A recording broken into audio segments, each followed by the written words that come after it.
যে নারী ফরজ গোসলে দেরি করবে ওই নারীর তিনটি ক্ষতি হবে।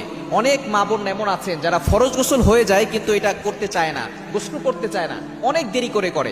দেখা যাচ্ছে রাতের বেলা তার গোসল ফরজ হয়েছে, সে দেখা যাচ্ছে পরের দিন দুপুর বেলা রান্না বান্না শেষ করে এরপরে সে ফরজ গোসল আদায় করে। খবর এটা কখনো করা যাবে না, কেননা এই ফরজ গোসল যখন হয়ে যায় তখন কিন্তু তার নাপাক হয়ে যায় এবং ওই অবস্থায় সে কোরআন পড়তে পারবে না, কোরআন ধরতে পারবে না। এবং এ বিষয়ে অবশ্যই সতর্ক থাকতে হবে, যাতে করে ফরজ গোসল অবস্থায় যদি আপনি মারা যান তাহলে আপনার কি অবস্থা হবে। এক নাম্বার ক্ষতি হচ্ছে, যারা ফরজ গোসল অবস্থায় থাকে দেরি করে ফরজ গোসল করে তাদের এক নাম্বার ক্ষতি হচ্ছে রহমতের ফেরেশতারা তাদের কাছে আসে না।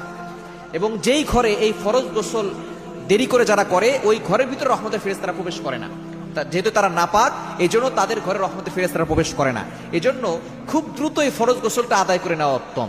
এক নাম্বার ক্ষতি হচ্ছে রহমতের ফেরেশতারা তাদের কাছে থাকে না, শয়তান তাদের কাছ থেকে ভিড়তে থাকে, তাদের কাছে চলে আসে। এবং দ্বিতীয় নম্বর সমস্যা হচ্ছে তাদের জীবন থেকে রহমত উঠে যায়, জীবনে কোনো রহমত থাকে না, জীবনে কোনো বরকত থাকে না। যারা দেখবেন ফরজ গোসল দেরি করে করে, এবং দেখা যাচ্ছে যারা ফরজ গোসল দেরি করে করে তারা কিন্তু ফজরের নামাজ পড়ে না, আর যার ফজর ছুটে গেল তার জীবনের সকল বরকত ছুটে গেল। এই জন্য ফজর ছুটানো যাবে না।